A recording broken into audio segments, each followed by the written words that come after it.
This is an older Bogen 3050 automatic tripod. It's for studio use. It's maybe made in the 1980s or the 1990s. It's aluminum and steel, weighs over 10 pounds. On top of it, I have a Manfrotto 229 head. That thing's kind of large and heavy as well. And you're going to use this in a studio. You're not going to take it for more than 100 yards of hiking, I would imagine. Most people wouldn't. You can use it outside. It's just you probably don't want to carry it very far. So the stability of it, it's aluminum and steel. The cross leg bracing, the wide footprint that you can get from it. Uh, all of that are really good things in my opinion, because once I set the tripod up, once I get my photo composed, it is not going to go anywhere. I don't really have to worry about bumping into it or recomposing an image.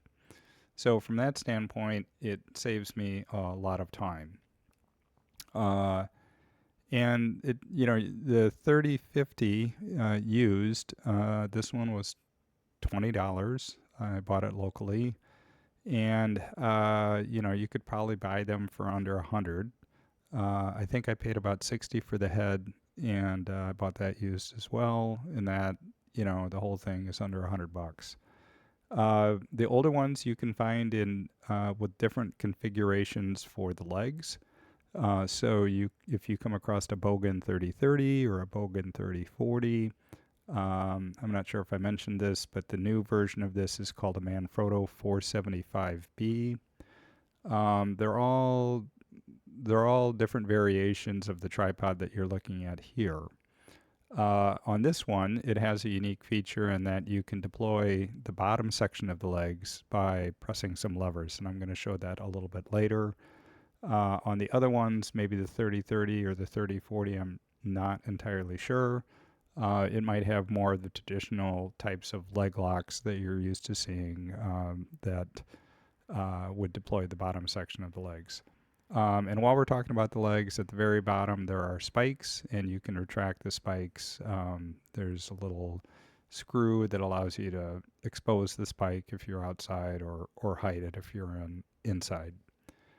So let me talk about some of the specs here. It has one thing that you would not realize from a tripod like this, but when you unclamp these, I don't know what you call them, these knobs, and you spread the legs, you can actually get the tripod to go down to 14 inches. Now I'm talking 14 inches to the top of the base plate before you add, let's say in this case, 6 inches for the head.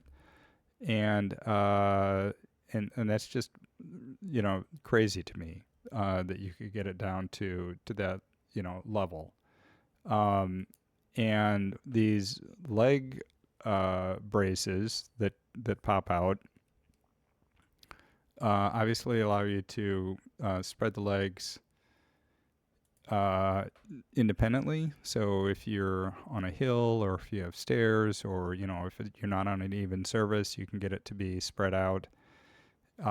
And believe it or not, the standard configuration for setting one of these tripods up is actually to have the legs about 18 inches from the center of the tripod column. So these braces are actually going to be at an angle, as opposed to being perpendicular or to the center column or parallel to the floor. That took me a while to get used to that. With light stands, I'm used to having those parallel to the floor or perpendicular to the center column.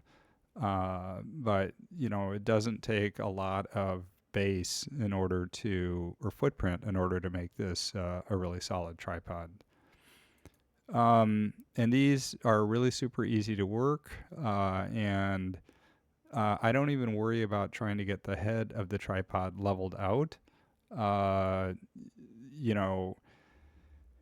The tripod head that I'm using, the Manfrotto 229, it has bubble levels in it, so that I can easily level it out at least from the tripod head up. And on this photo, you can kind of see at the bottom where the legs join to the spider. You can see that there's some buttons or levers, and those are, and I'm going to show you these later, those are the levers that you use in order to deploy the automatic legs.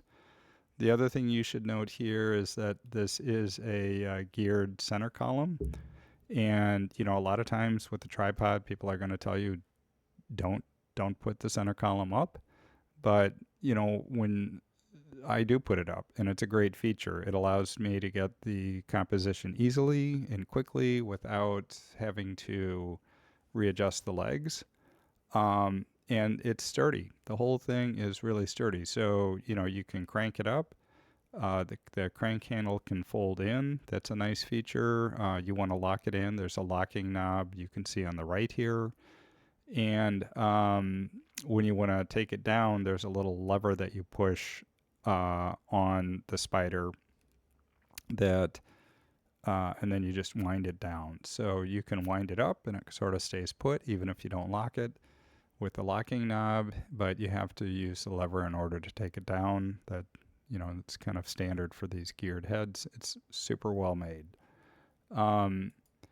But here you can see the levers a little bit in more detail. There are a couple levers that allow you to deploy all three legs at once, or you can do individual leg, one at a time. So what I'm talking about the legs is, if you look at the very bottom of this photo, you will see that there are a couple of chunks of kind of like metal. Let's see if I can find a better photo. Here you can see it. And those, it's aluminum on the top. It's chrome-plated steel on the bottom. At least I think it's chrome-plated. And in order to deploy those legs, if you need them, then you're going to, let's see if I can find this. You're going to be using these levers in order to let the legs come out or put the legs back in again. Another kind of interesting feature is that on top of each of the legs, there is a tapped screw hole. I'm not sure what you call it, but you can see it here. And I think it's pretty close to 3/8/16. It may be slightly different from that. I really don't know why those are in each of the legs. They don't really appear to do anything. I can't find any literature or spare part for them. But, you can run some paracord in there, or you could put a screw in there and then hang a counterweight if you wanted to make the tripod even more secure. And if you've ever hung weight from a tripod, even a lightweight like carbon fiber tripod, you will see how much more steady the tripod becomes. It makes this steady tripod what I would say super steady. And the only thing I could think of is that maybe this is just a way for you to hang a weight. The legs lock in really, really well. They don't come loose once you get them to the point that you need it. But as I was saying, the other models that you might find, the Bogen 3030 or the Bogen 34, may not have this automatic leg releasing feature. And they might have more of the, if you're familiar with old Bogen tripods, they sort of have this clamping system that you can use in order to lock the legs in. So yeah, like I said, I'm done looking for tripods. This thing is wonderful. I wish I would have explored it and purchased it much earlier. My experience with these, certainly the one that I bought, but I've also watched other sales in the area that I live. They're very slow to sell. So if you do come across one and it's working, you're not going to pay a lot for it. The person you're going to buy it from is going to be relieved probably that they were able to sell it.